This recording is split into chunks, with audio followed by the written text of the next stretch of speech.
Ya, ahora sí, doctor. Ya. Doctor, ya le escuchan ya. Él me avisa. Usted Yo le digo ya. Sí, usted le avisa. Aló, Juan Pablo, buenas tardes. Sí, ya está. Vamos a empezar nuestra clase correspondiente al género Campylobacter, inicialmente llamado así. Un grupo de enterobacterias, un grupo de bacterias que se relacionaron en ese momento directamente con procedimientos patológicos como sepsis, abortos o gastroenteritis en un grupo seleccionado de mamíferos, incluyendo el hombre. Estas bacterias generalmente son habitantes saprofíticos normales del espacio gastrointestinal humano, así como en los órganos de reproducción de numerosas especies no humanas. Por ello, su estudio surgió como consecuencia de la aparición continua de estas patologías anteriormente mencionadas. Y es más o menos a partir del año 70, 75 del siglo pasado, cuando se empiezan a reportar los primeros casos de esta patología gastrointestinal. Y los estudios correspondieron a ir nombrándolos y finalmente considerarlos como un género nuevo de las enterobacterias. Y se le dio el nombre de Campylobacter, género Campylobacter, por el espacio gastrointestinal de su ubicación preferencial.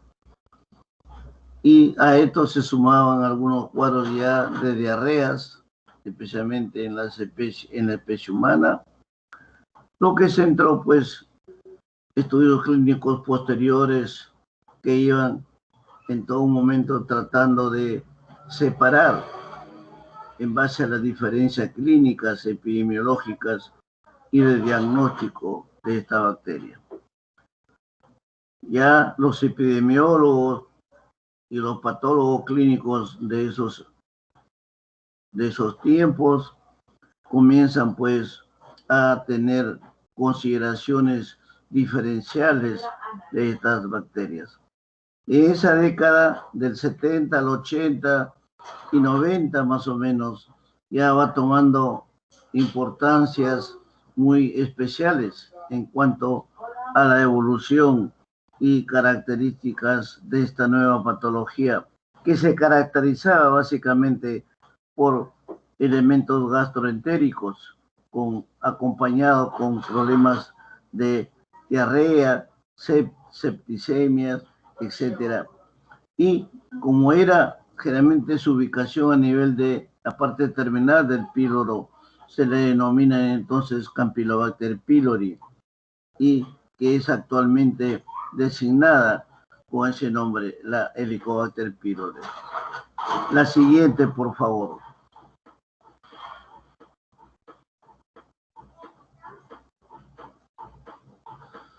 Entonces, a partir de ese momento, la Campylobacter o la campylobacteriosis ya se convierte en una zoonosis. Su distribución es universal. Las fuentes de infección indican que parten de una serie de especies domésticas y también silvestres, que podrían ser algunos vegetales, algunas especies marinas, contaminadas naturalmente. Y se va aceptando que progresivamente las aves silvestres también podían, en sus residuos fecales, podían tener esta bacteria y diseminarla en el medio ambiente. Entonces, estas campylobacterias ya se van exponiendo y se van concentrando con más frecuencia en los restos hídricos, o sea, en el agua especialmente, que es de consumo humano, y también en algunos cultivos irrigados por esas aguas. No obstante que las condiciones favorables eran de favorecer la multiplicación, favorecer el desarrollo mucho más frecuente de estas bacterias. Y todas estas especies entonces fueron consideradas dentro de sus características físicas como especies termófilas. Y ahí tenemos el Campylobacter jejuni, el Campylobacter coli y el Campylobacter lari, que fueron ya las especies iniciales respectivas. La siguiente, por favor. Las vías de transmisión, entonces, se van aclarando, se van especificando de cómo estos microorganismos, estas bacterias, van a localizarse finalmente en el hombre. Y esto se va determinando poco a poco, que es por contacto directo, las formas más adecuadas. O también en forma indirecta, cuando ocurre el consumo de alimentos contaminados, especialmente carnes, productos lácteos, ¿no? Y también se comienza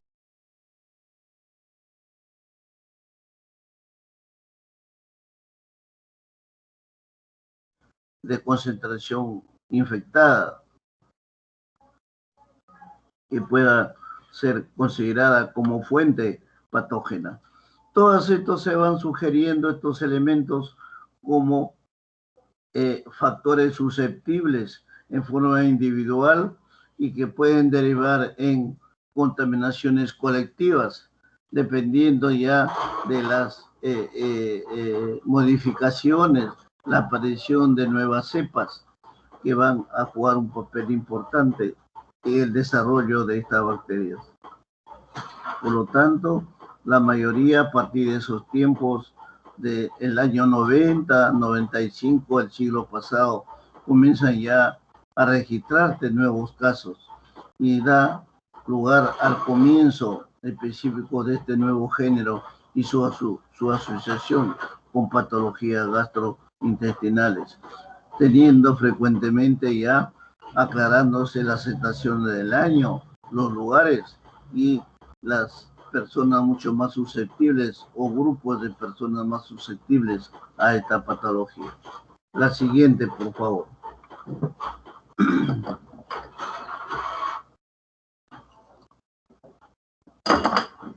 Los estudios van avanzando, se sigue manteniendo el género Campylobacter, pero ya comienzan a surgir algunas diferencias dentro del mismo género, algunas especies dentro del mismo género, con características variadas, con características definidas ya en otras formas en cuanto a su estructura, a su comportamiento clínico y a su comportamiento epidemiológico y diagnóstico final.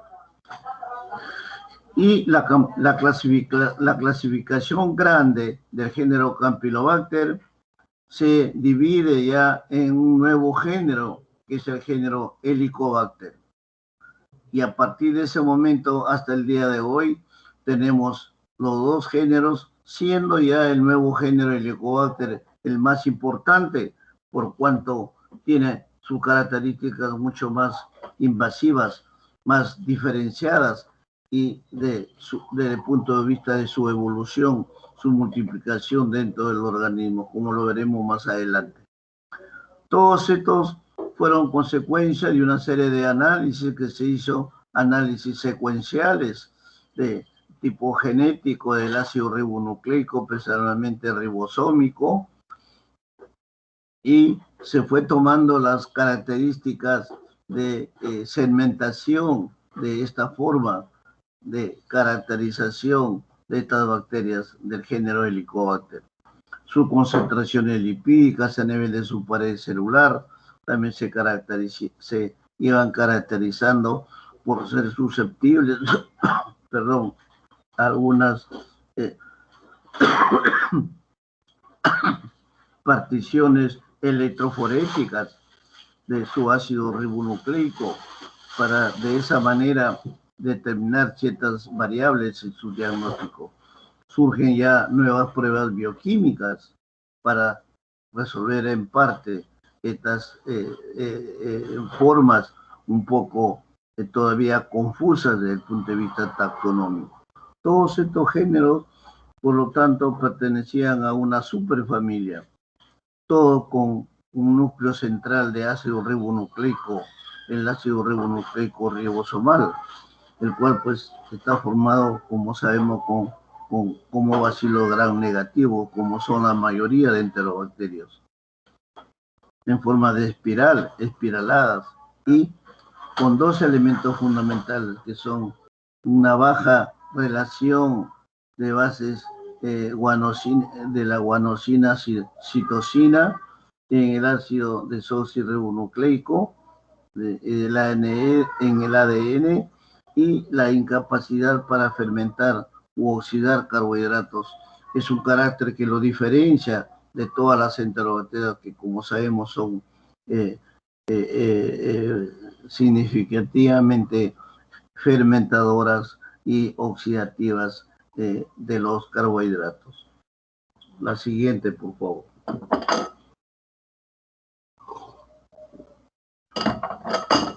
Entonces ya vamos entrando a determinar algunas características morfológicas y de desarrollo o crecimiento de este género, del género Campylobacter.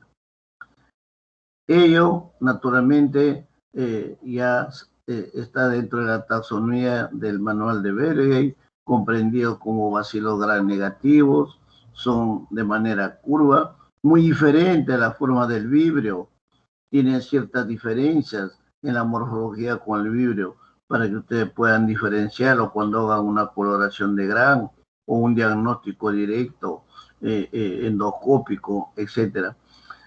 Sus formas espiraladas, que son en forma de una S estirada, de una S muy característica, o también le llaman la forma de alas de gaviota, cuando se unen entre dos o más células. Tienen las medidas características de 0,2 a 0,9 de peso molecular y tienen de 0,5 a 5 como unidades milimétricas de longitud. Los cultivos ya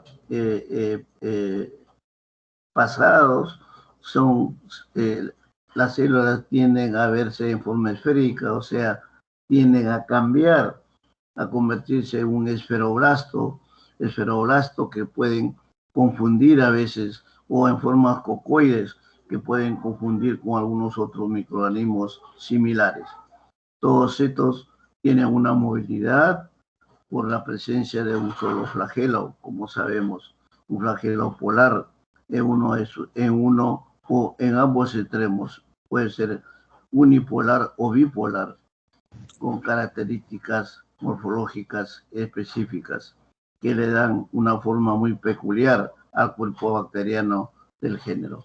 Todos estos van a ser observadas en las formas frescas, en las muestras frescas que ustedes recomienden para hacer su aislamiento y sus características bioquímicas respectivas. La siguiente, por favor.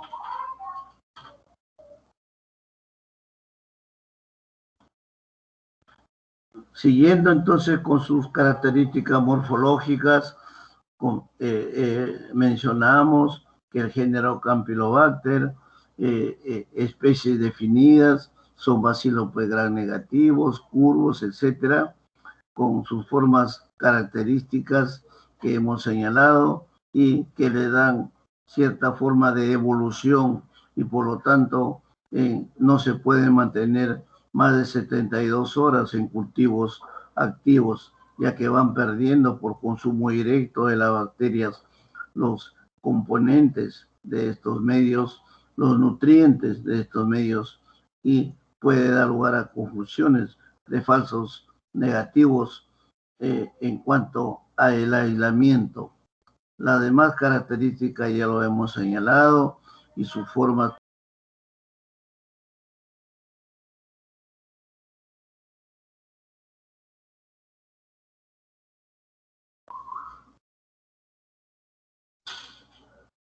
La siguiente. El género Campylobacter, entonces, hemos señalado ya, reforzando un poco estos conceptos, son gram negativos, pequeños, con 0,2 a 0,5 de tamaño, o de 0,5 a 5 milimicras de longitud, y con algunas formas como una forma de coma, pero ustedes tienen que diferenciarlo del género vibrio, como hemos señalado. En cuanto a su movilidad, la presencia flagelar, la mayoría de estas especies son microaerófilas, no son ni aeróbicas ni anaeróbicas, sino microaerófilas, es decir, con utilidad de oxígenos parciales en ciertos momentos, nada más para su crecimiento. Cuando es aeróbico o una atmósfera menor a una unidad de oxígeno y concentraciones mayores de hidrógeno y dióxido de carbono. Actualmente se conocen más o menos 26 a 28 especies de este género Campylobacter. De ellas, 11 a 12 subespecies son las que están asociadas a enfermedades en el ser humano, pero solo 6 de ellos, 4 hasta el siglo pasado, y en estos dos decenios del siglo XXI se han determinado ya 12 especies más relacionadas con patogenicidad directa en el ser humano. La siguiente.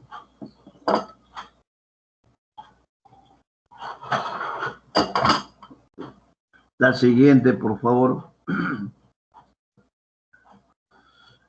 Las enfermedades producidas entonces por el género Campylobacter son generalmente gastroentéricas. La gastroenteritis prima sobre todas las otras manifestaciones de evolución clínica. Y en segundo lugar, las septicemias, producto de la invasión por la movilidad que presentan por la presencia de ese flagelo, que lo hace más invasiva a la bacteria. El Campylobacter yeyuni, que es la primera especie determinada, es una de las causas más frecuentes de la gastroenteritis bacteriana, por ejemplo, en Estados Unidos, que es un país referencial por las características idiosincrásicas de su población, donde hay mucha gente latina, sudamericana, y que pueden ser portadores de esta bacteria. Y el Campylobacter coli, que es la otra especie, tiene una frecuencia mucho menor, del 2 al 5% de los casos aislados. Y el género Campylobacter entonces va tomando esas características de acuerdo al tipo de población que albergan en sus áreas geográficas. Todo esto van a ser más o menos patologías comunes en los países en vías de desarrollo, como el nuestro, en este caso. Y la tercera especie, el Campylobacter usaliensis, que es generalmente causa importante en la gastroenteritis en el ser humano, y además tiene formas de producir una enfermedad por estos métodos asociados con otras bacterias gastroentéricas. Y de esa manera los métodos de diagnóstico tienen que aplicarlo ustedes haciendo las diferencias, utilizando los cuadros o los procedimientos o procesos diferenciales para poder hacer un diagnóstico certero, veraz. La siguiente.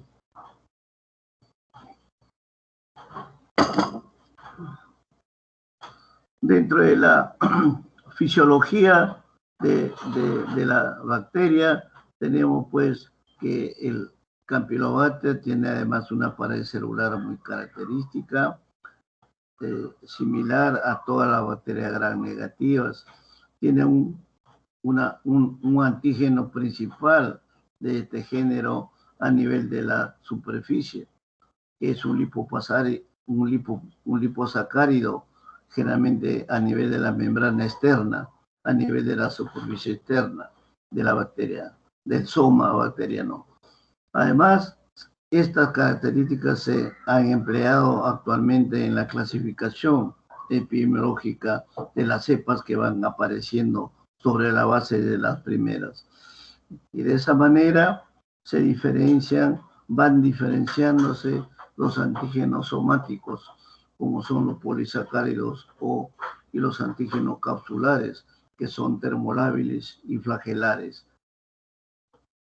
El reconocimiento de este género en la enfermedad gastrointestinal ha sido diferenciado porque el microorganismo crece mejor en formas con concentraciones bajas de oxígeno. Por eso su característica de microaerófilas. No son utilizadas, no son muy altas en su consumo de oxígeno, ni carenciales tampoco, un factor intermedio. Por eso se les llama microaerófilos o microaerofílicos. Y tienen, sin embargo, una elevada concentración de dióxido de carbono que le va a permitir su potencialidad y su mayor grado de virulencia en los casos mucho más susceptibles o vulnerables del huésped humano. La siguiente, por favor. La estructura antigénica es importante en toda bacteria. Ustedes tienen que valorar siempre clínicamente, morfológicamente, en todo agente infeccioso, en todo agente microbiano, basándose en dos aspectos fundamentales. Su estructura en cuanto a presencia de carbohidratos, lípidos, polisacáridos, proteínas, etcétera, o en su estructura antigénica, fundamental, para que ustedes puedan de esa manera hacer las diferencias morfológicas, antigénicas y la separación de las diferentes, de las grandes especies que existen en la patología, especialmente en nuestro país. Por lo tanto, el grupo Campylobacter tiene antígenos de superficie, que son los más frecuentes en la mayoría de bacterias, como hemos visto, especialmente las gram negativas, y que son los que van a determinar finalmente los marcadores de las especies.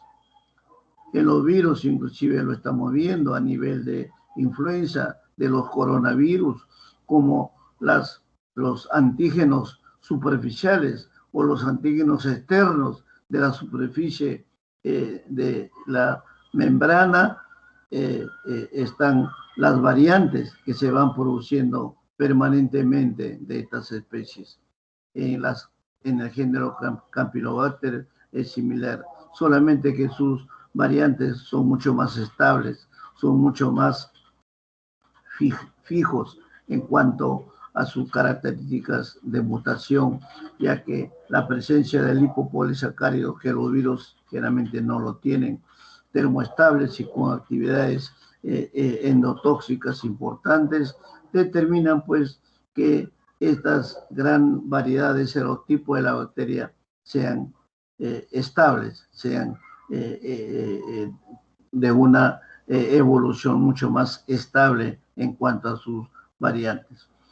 El antígeno flagelar es de naturaleza proteica, no es carbohidrato ni lípido en el Campylobacter. Su antígeno flagelar es de naturaleza proteica, termolábil, y posee pues una mayor especificidad, aunque algunas de estas cepas pueden producir también toxinas extracelulares antigénicas.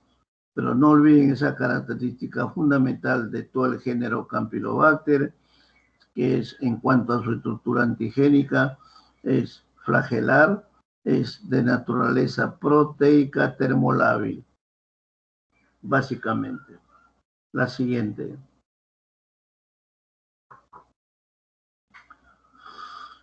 La patogenia y la inmunidad, dos características importantes que ustedes también consideran en toda evolución microbiana de cualquier enfermedad inicial o crónica de un paciente, es su grado de patogenicidad, su evolución de patogenicidad y por lo tanto la respuesta del organismo que se manifiesta en una respuesta de inmunidad.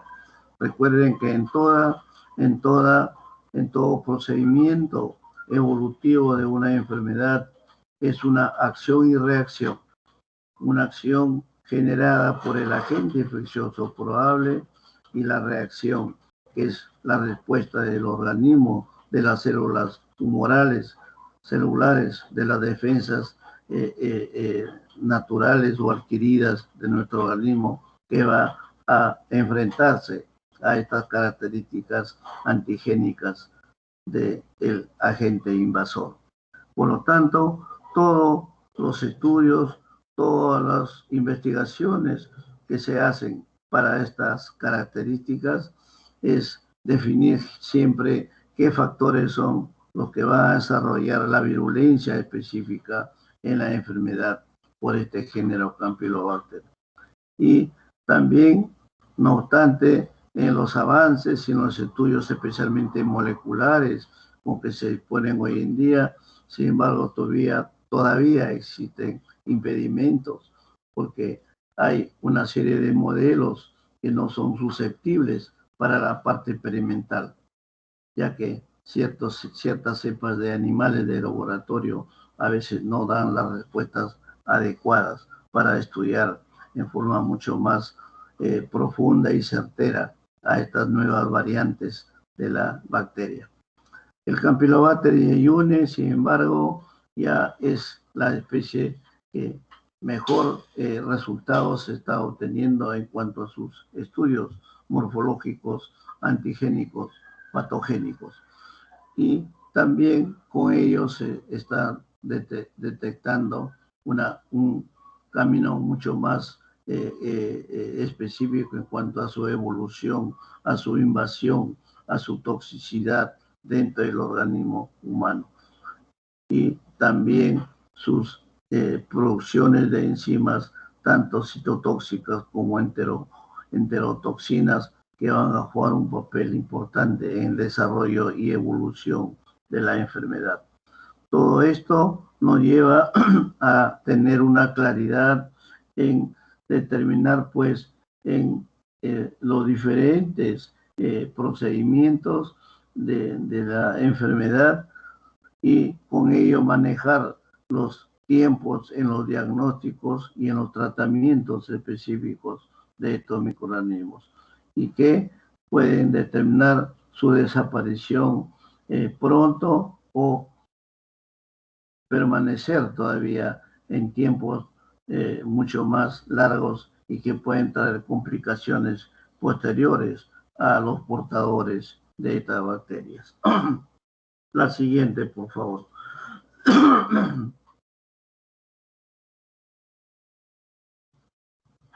La siguiente.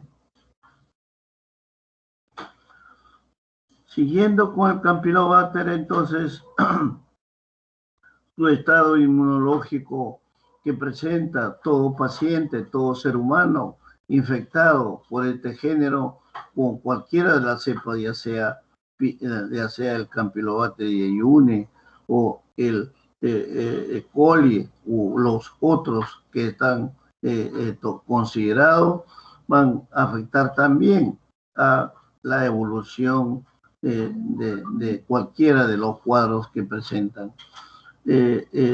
Generalmente la población de una determinada comunidad, de una determinada agrupación social, llámense pueblo, distrito, provincia, etcétera, con tasas altas de esta forma endémica de la bacteria, tiene que hacerse estudios para poder desarrollar qué concentraciones se pueden detectar, y para ello tienen ustedes que realizar los trabajos séricos de los anticuerpos y de formas secretores específicos para poder determinar la variabilidad entre lo normal y lo anormal, para evaluar la gravedad o la estabilidad de la enfermedad. Todos estos pacientes generalmente afectados por estas bacterias presentan generalmente cuadros de hipogamaglobulinemia, que tiene una forma muy invasiva, muy fuerte, muy grave y prolongada, especialmente por el Campylobacter jejuni. Todas las otras enfermedades gastrointestinales producidas por esta especie son caracterizadas por lesiones histológicas a nivel de la superficie de las mucosas del yeyuno, especialmente. Y ahí su nombre de Campylobacter jejuni, porque es a nivel de ese espacio intestinal donde se localiza con más frecuencia, debido pues a que allí encuentran los receptores celulares la bacteria indicada. A nivel de ilion y colon también puede haber, a nivel de superficie, pueden aparecer pues cuadros ulcerativos, edematosos y con otras características patógenas de la especie. La siguiente, por favor.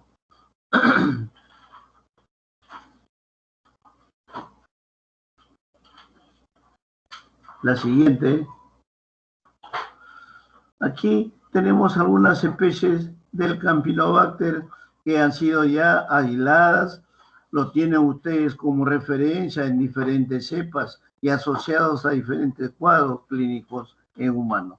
Tenemos el Campylobacter fetus y con la subespecie fetus en cuadros de septicemias, en meningitis, endocarditis y en otras infecciones en pacientes inmunosuprimidos o con alteraciones de su inmunidad.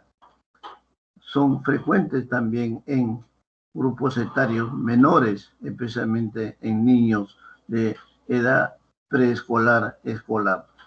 La Campylobacter jejuni, que está asociada con cuadros de diarrea común, como visto, y en la diarrea común ustedes tienen que hacer diagnósticos diferenciales para diferenciar con otro cuadro diarreico de otras bacterias, inclusive de algunos virus, como son los rotavirus, por ejemplo, que veremos más adelante.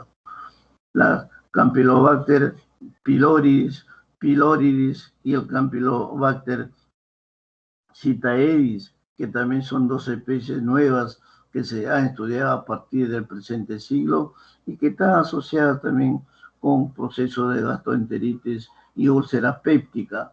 Recuerden que la úlcera péptica era una patología muy señalada para algunas enterobacterias. Sin embargo, ahora está comprobado que las bacterias Campylobacter también tienen que ver en la evolución de esta enfermedad. De otro cuadro de protocolitis y enteritis específica de esta patología. La siguiente, por favor.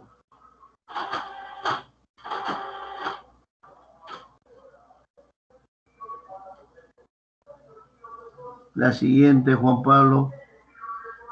En el Campylobacter, la inmunidad, ya hemos señalado, es una evidencia básicamente en Campylobacter jejuni, coli y todas las demás de producir pues anticuerpos protectores a nivel humoral, a nivel inmediato, en un cuadro de infección primaria de esta bacteria.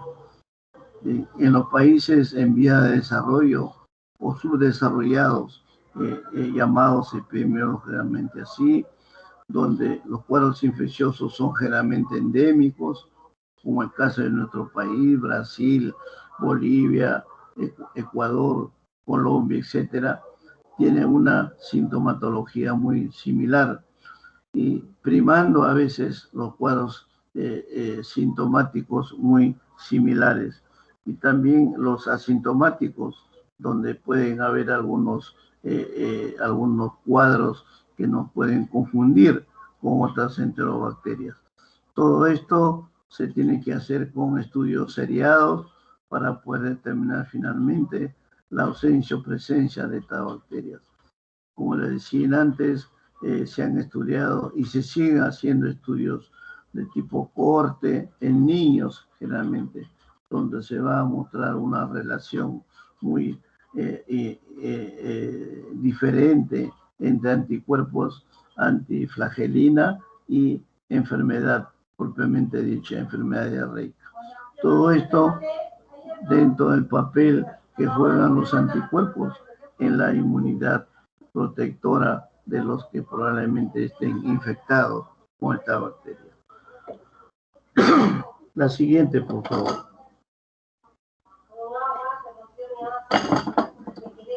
Un cuadrito acá, tipo resumen del grupo Campylobacter, del género Campylobacter, donde ustedes tienen ahí los diferentes microorganismos señalados del Campylobacter, el Yeyuni, el coli, el fetus, que se le llama, muy importante en tus últimos años en cuadros de muerte infantil por esta especie, el Campylobacter upsaliensis, el Helicobacter, que es el nuevo género que vamos a estudiar luego, y donde está el Helicobacter pylori y el Helicobacter nueva, el Helicobacter de una especie nueva que se está determinando en este último quinquenio, básicamente, con sus respectivas orígenes históricos de las diferentes especies que han tenido su desarrollo a través del tiempo, desde que aparecen por primera vez hasta el momento actual, que se están estudiando todas las características de cada una de estas especies del género Campylobacter. La siguiente, por favor.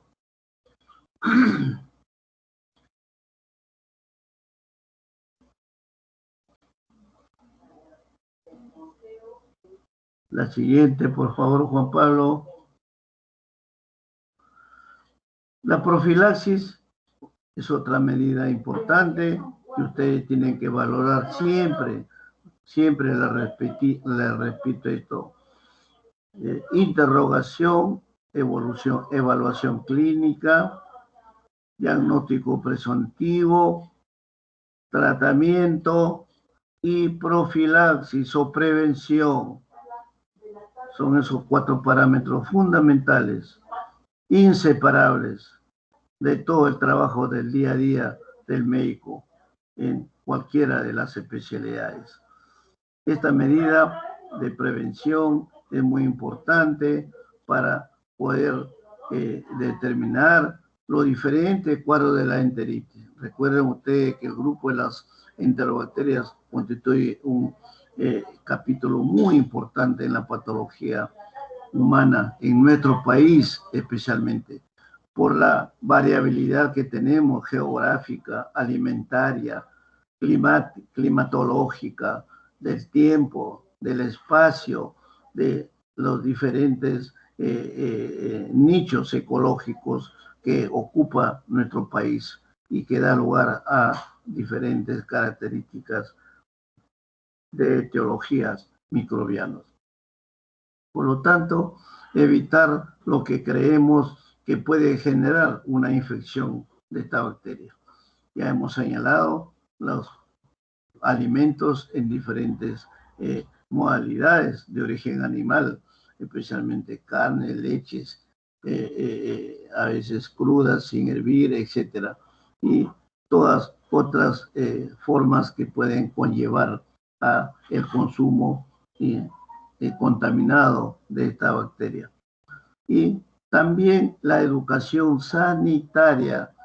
Recuérdenlo siempre esa palabrita, educación sanitaria. Educación sanitaria es sinónimo de prevención, es sinónimo de profilaxis, es sinónimo de evitar que nuestra población se contamine o descuiden sus recomendaciones médicas y nuevamente sean reinfectados. Por lo tanto, ustedes en la tarea del día a día no solamente trabajarán profundamente en el diagnóstico, en el tratamiento, en la recuperación, en la rehabilitación física y psicológica del paciente, sino también en la educación sanitaria para recomendarles sus diferentes hábitos alimenticios de vida diaria, de evolución y control de calidad de vida, que es fundamental en la salud pública. Especialmente tenemos que tener muy presente y permanentemente estos elementos, que son los que van a permitir una mayor calidad de vida y disminuir los porcentajes de morbilidad, de mortalidad y sobre todo de muerte materna, que son todavía cifras que nos ponen por debajo de muchos países de la región sudamericana, latinoamericana. Por lo tanto, con esto es muy importante que ustedes puedan determinar los grados de sensibilidad social de la población y recomendar pues las medidas de educación sanitaria para evitar una mayor propagación. Lo estamos viendo en las especies virales, en esta última pandemia. Las recomendaciones sanitarias, la educación sanitaria, tienen que hacerlo el médico, los estudiantes de salud pública, los estudiantes de medicina, no los periodistas, no los leedores de noticias de la televisión, que a veces hablan barbaridades y no dicen lo que verdaderamente es el procedimiento de una determinada enfermedad, y más aumenta la ignorancia de nuestra población que dar el verdadero concepto de prevención, de educación sanitaria, que solamente el profesional de salud lo puede hacer, el único autorizado para hacerlo, sin desmerecer a otros profesionales. La siguiente, por favor.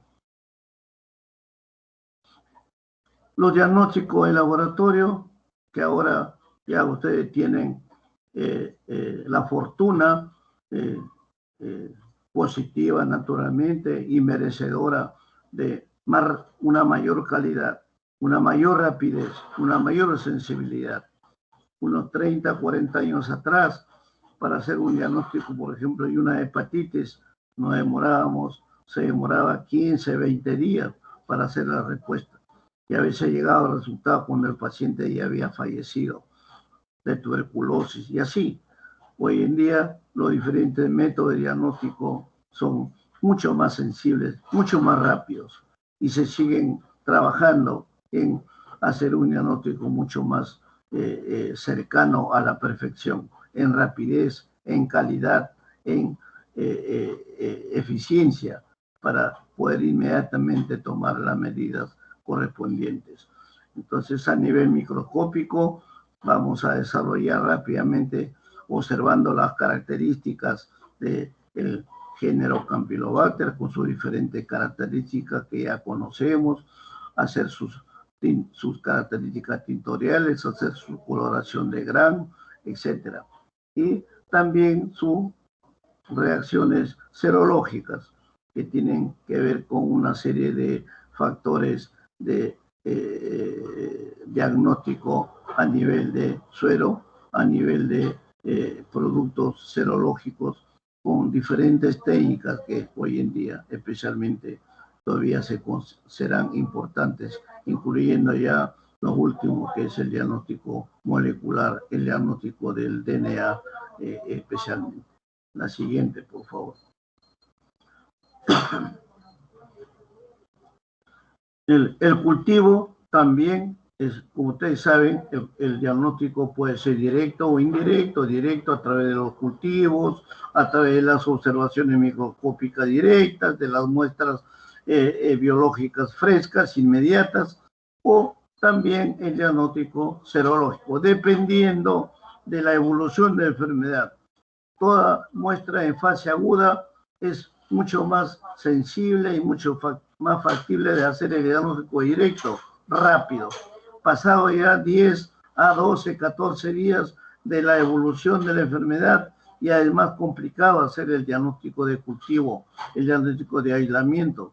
Si no, se recurrirá ya al diagnóstico serológico o al diagnóstico indirecto, que no va a permitir evaluar niveles de anticuerpos compatibles con la infección reciente o con la presencia de anticuerpos de una infección pasada, de portadores generalmente, o de una reactivación de la infección. Por ello, los cultivos son importantes. En este caso, sí pueden ser cultivados en una serie de medios de cultivo que se señalan ya en la parte práctica para lograr pues el aislamiento y la observación microscópica de esta bacteria.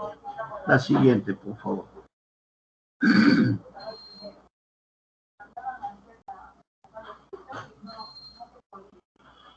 Como resumen del género Campylobacter, tenemos ahí ya lo que hemos señalado, su biología del género, su virulencia y sus diferentes procesos patológicos de enfermedad.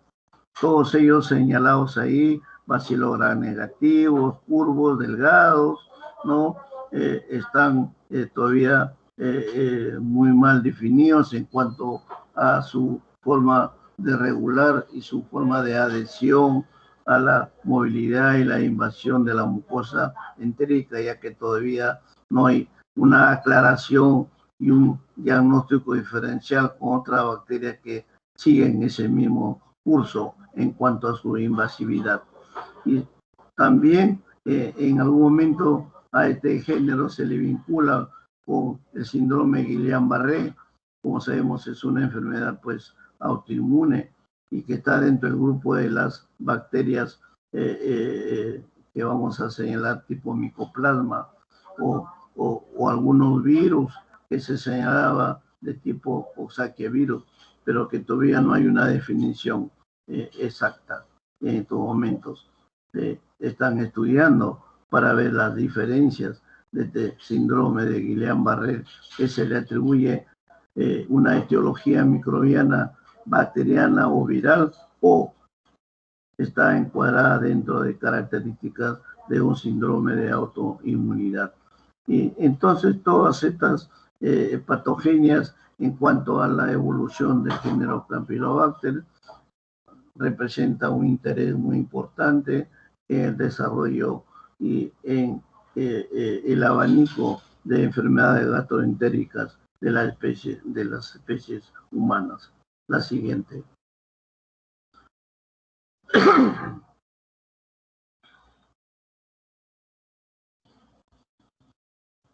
La siguiente, por favor. Bien, pasamos a estudiar el otro grupo que es relativamente nuevo en la patología mundial, pero que en nuestro país es uno de los abanderados de los estudios de este género del licor. No es un género nuevo, sino que estuvo involucrado dentro del grupo inicial de Campylobacter, pero por sus características antigénicas, sus características de invasión patogénica y de formas diferentes en cuanto al género general del Helicobacter, tiene hoy en día una clasificación individual y unas características diferentes.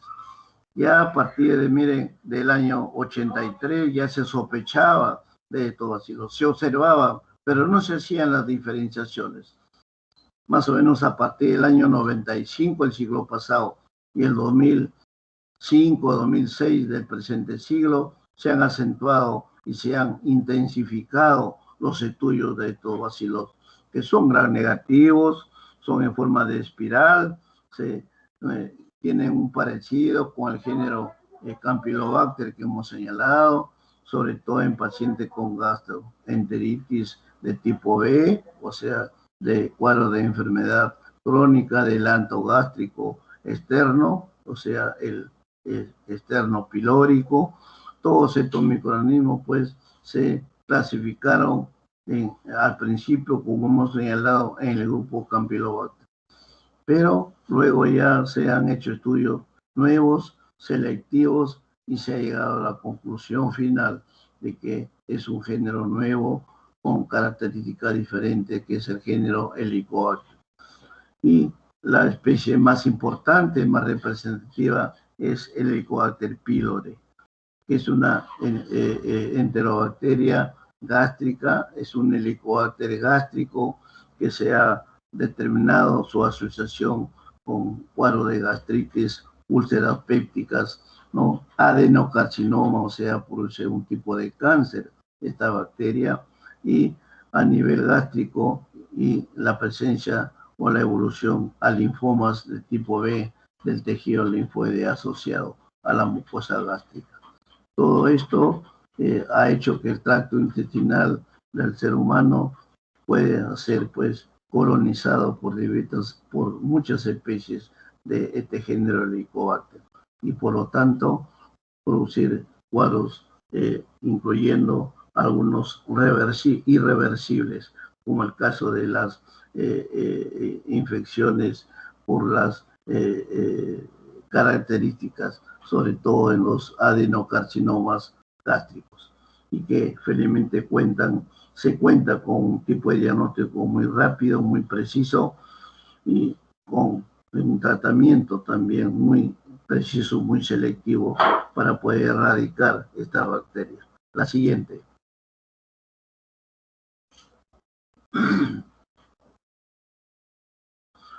Ahí tenemos el Helicobacter pylori, las especies de Helicobacter pylori que están asociadas con enfermedades del ser humano. Tenemos en primer lugar el Helicobacter pylori, ¿no?, que está asociado al ser humano, y también a algunos primates y algunas cepas de cerdos, básicamente. La enfermedad humana más característica son la gastritis, son las úlceras pépticas, los adenocarcinomas gástricos, los linfomas de tipo B, variedad MAR, etc. Y el Helicobacter sinaedi, que también es a nivel de ser humano, y algunos hámster, y asociado con gastroenteritis, con cuadro de septicemia, con protocolitis, etc.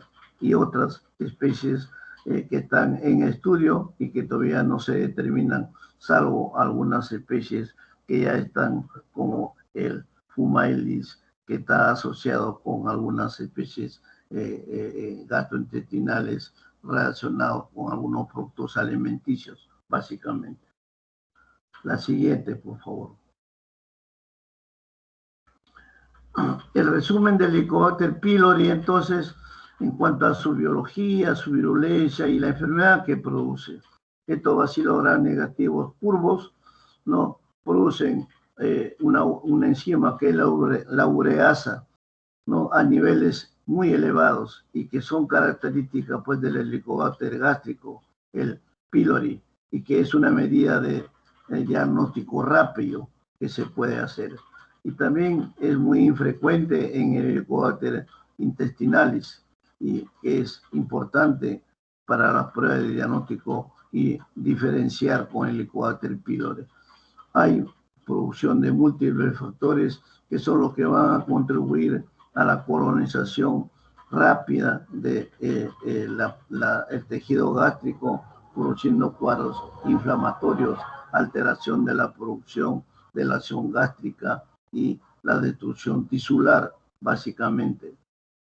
Por lo tanto, el Helicobacter pylori es una bacteria muy importante en estos cuadros patológicos del ser humano.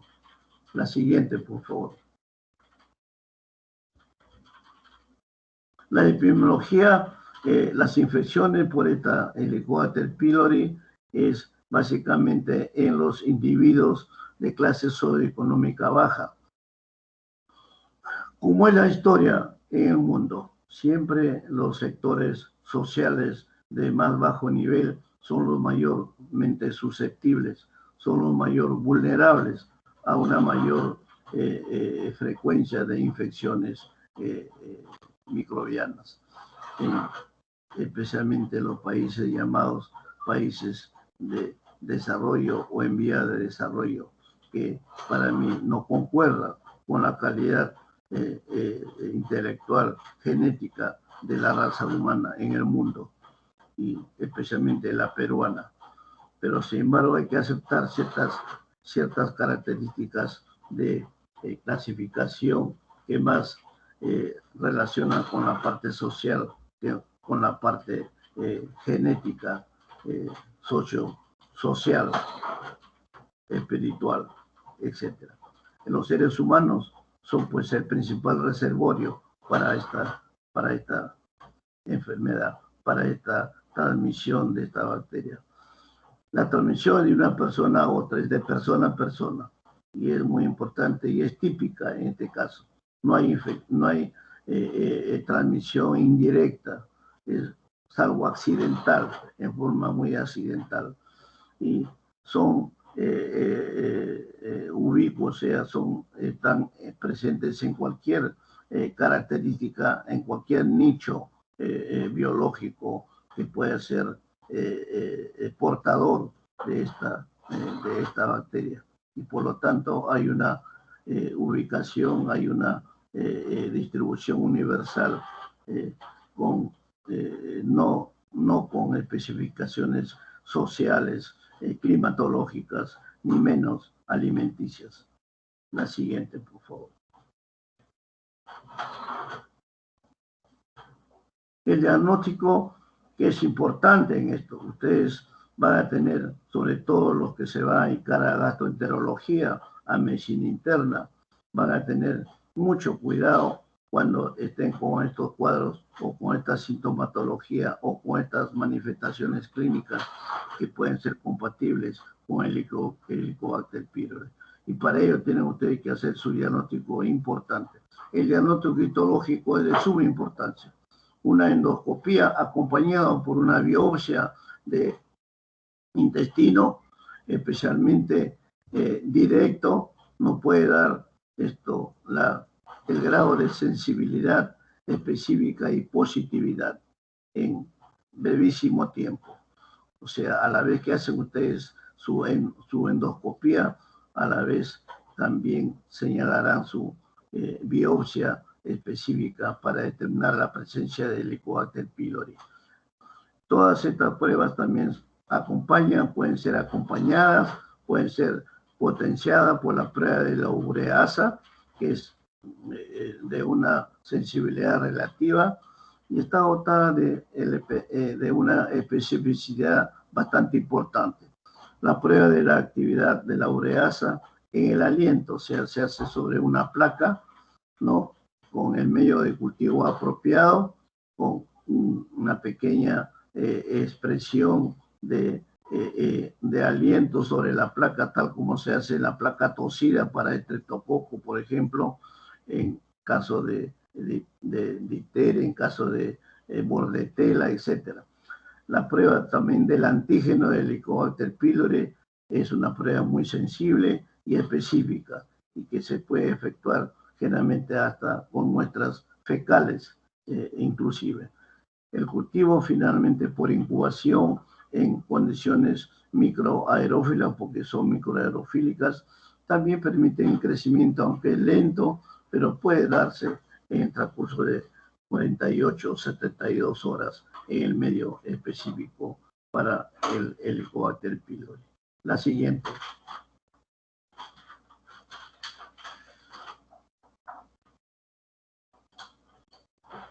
La siguiente. Terminamos. Juan Pablo. Doctor, ¿me escucha? Ahora el tratamiento, la prevención y el control ya hemos señalado. Para el tratamiento generalmente tenemos para infecciones por el Helicobacter pylori, tienen ustedes un tratamiento muy rápido, máximo de 20 a 30 días con la combinación de un inhibidor en la bomba de protones, por ejemplo el omeprazol, en cualquiera de sus formas comerciales, con un macróleo, por ejemplo la claritromicina, y un beta-lactámico, por ejemplo la amoxicilina, que pueden ser combinados los tres productos con una duración de 2 a 3 semanas y especialmente hacer el control y hacer un refuerzo de una semana o 10 días para poder determinar la negatividad a través de un control señalado. Todo este tratamiento profiláctico tiene que hacerse a nivel de todos los individuos que están colonizados con cultivos positivos y de esa manera evitar la evolución y la invasión de la bacteria y que puede producir otros cuadros irreversibles como hemos señalado, y evitar pues la predisposición de algunos pacientes que puedan infectarse o recontaminarse con otros elementos y puedan con los famosos oportunistas o saprofíticos naturales que pueden potenciar el desarrollo de esta bacteria a nivel intestinal. La siguiente.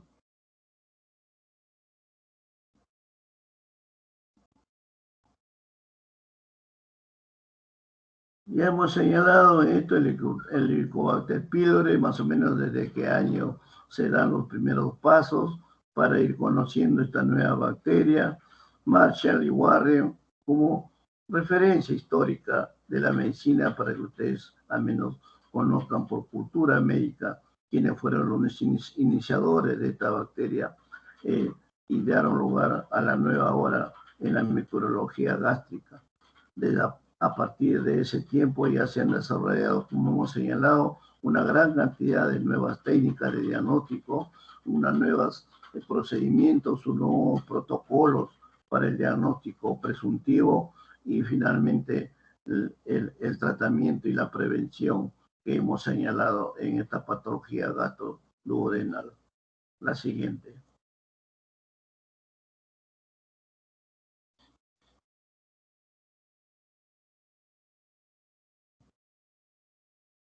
Juan Pablo, la siguiente. La epidemiología, ya hemos señalado, también es el patrón básicamente universal para todas las evoluciones patológicas de los diferentes agentes microbianos. Desde el punto de vista epidemiológico se ha encontrado pues en muestras de estómago, en biopsias, en productos de eliminación gástrica, en heces fecales de los seres humanos contaminados en todo el mundo. Su prevalencia más o menos va aumentando con la edad. Se dice que a mayor edad es mucho más vulnerable, mucho más sensible a adquirir esta bacteria, como lo es en todos los agentes microbianos. A mayor edad, mayor vulnerabilidad. A mayor edad, mayor posibilidad de infección. A mayor edad, por la disminución de los factores inmunológicos. Y peor, si ha sido una persona con una pobre calidad de vida, en sentido de carencia de inmunidad en su juventud, carencia de sus factores nutricionales, carencia de sus factores físicos, culturales, sociales, lo hace mucho más vulnerable a las apariciones fortuitas de cualquier enfermedad. O sea que una infancia con sus respectivas dosis de vacunas, con sus respectivos cuidados prenatales y postnatales y el desarrollo de sus primeros años de vida para que de esa manera puedan tener una respuesta inmunológica sólida y eficaz contra una serie de cuadros microbianos. La siguiente.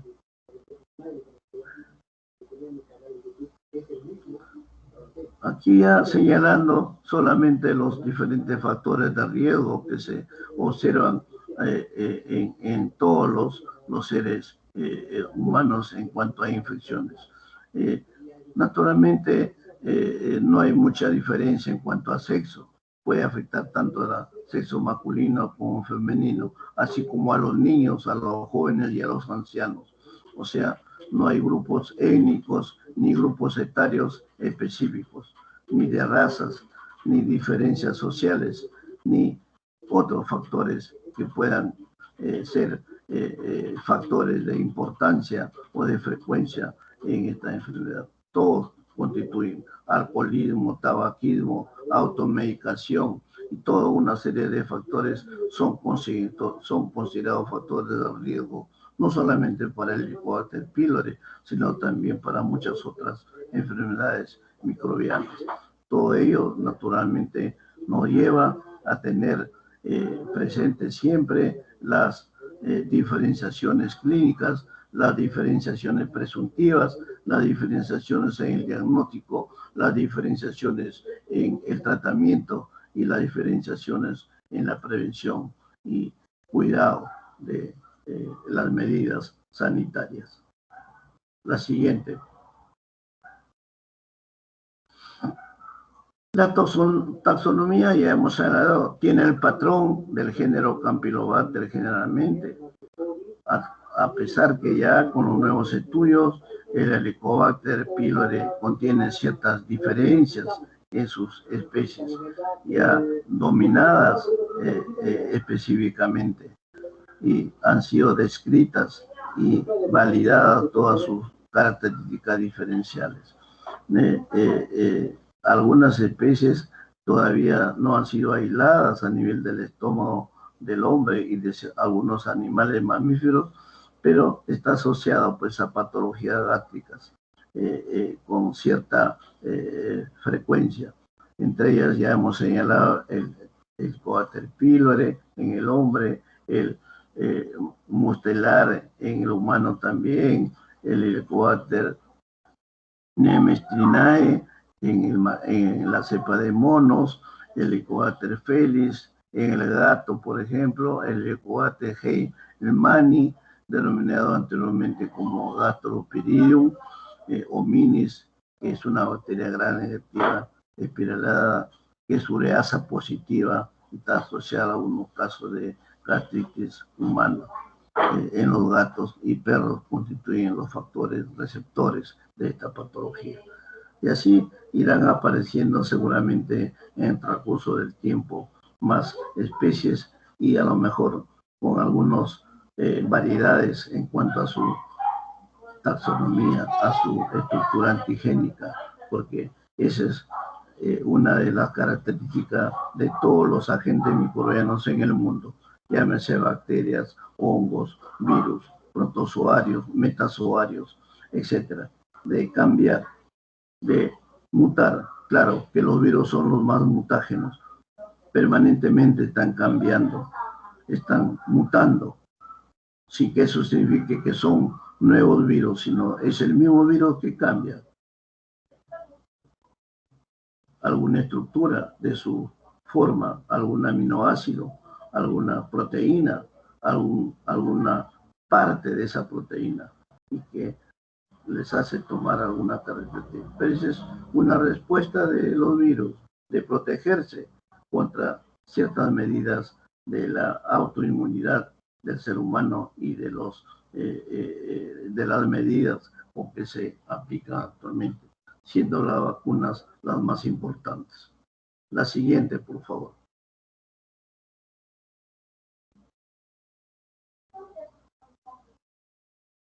Morfología y características de crecimiento, ya lo hemos señalado, es también regla como para el género Campylobacter. El microaerófilo, ya hemos señalado, curvado, espiralado, es gram negativo, de medidas correspondientes similares más o menos con el género, el gran género Campylobacter, y su forma de transmisión, su forma de llegada, de invasividad, ¿no? Además, el Helicobacter pylori presenta pues una glicólisis que es muy pegada, muy próxima a la membrana externa, que se ve dentro de su morfología. Es cultivable en medios sólidos, ¿no? y dando las características curvas que se ve en el género general que hemos denominado al inicio. La siguiente, por favor.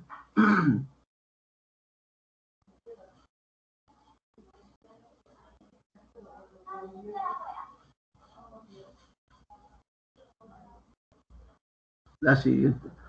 La inmunidad, respuesta, sea humoral o celular, o sea propia o adquirida, se da pues en todas las infecciones a nivel de la mucosa gástrica generada por el Helicobacter pylori, dando lugar, repito, a estas respuestas inmunes, sistémicas y localizadas. La inmunoglobulina que predomina, que aparece en primer lugar de estas post-infección, es la inmunoglobulina G, ya que es una infección crónica y genera, por lo tanto, esta respuesta a nivel intracelular y es la única inmunoglobulina que atraviesa la barrera placentaria, que es la IgG. La IgA también puede aparecer en algún momento al inicio de la enfermedad a niveles intermedios, la inmunoglobulina G, la inmunoglobulina A, la inmunoglobulina E, la inmunoglobulina D, que también tiene que ver pues con factores de respuesta específica para todos los individuos susceptibles a esta infección. La siguiente.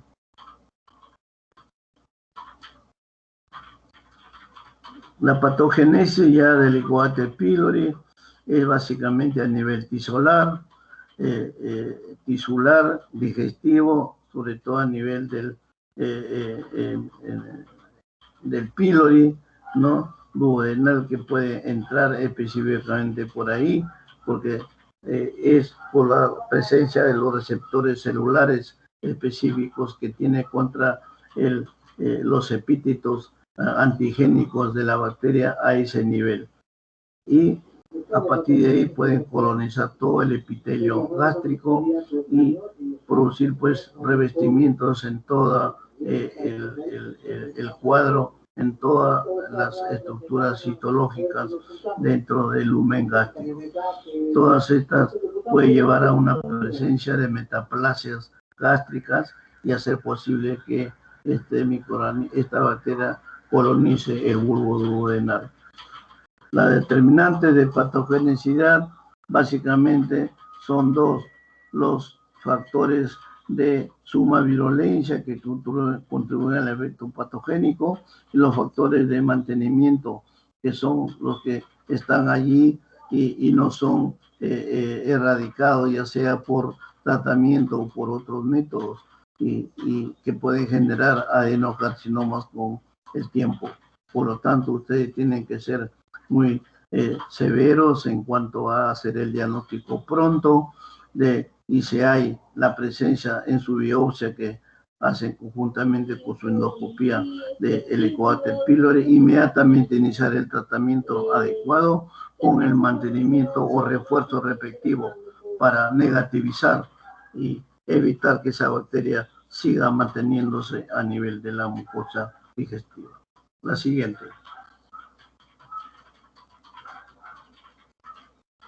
El diagnóstico que lo hemos señalado al inicio del Helicobacter pylori tiene la particularidad de tener diferentes formas de acuerdo al nicho ecológico que es de la bacteria y todo acceso a nivel gástrico, a nivel del estómago y su fuerte actividad de la enzima ureásica hacen pues que se pueda hacer un diagnóstico rápido tanto en la biopsia como en la parte bioquímica, la placa del aliento, la placa de la acción de la ureasa va a ser muy importante y rápida en respuesta para que se puedan tomar las medidas de tratamiento y prevención respectivamente. La siguiente. Los métodos de cultivo, ya hemos señalado, pueden ser directos, o sea, son los invasivos. En los casos invasivos tienen que ser directos, ¿no? como la biopsia gástrica que hemos señalado, la prueba rápida de la urea, el examen histológico, el examen bacteriológico y el PCR, que se está haciendo como prueba rápida específica de última generación. O sea, la retotranscriptasa reversa de la proteína. Luego el líquido gástrico también para hacer el examen bacteriológico y el PCR. Y los indirectos tenemos pues la serología, que puede utilizarse en algún momento, la prueba del aire expirado con la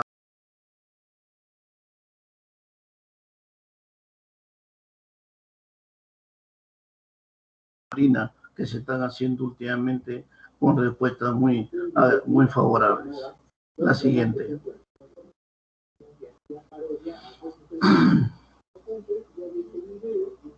Muy bien. Terminamos, Juan Pablo. Aló. Doctor, ¿me escucha? Aló, con todos.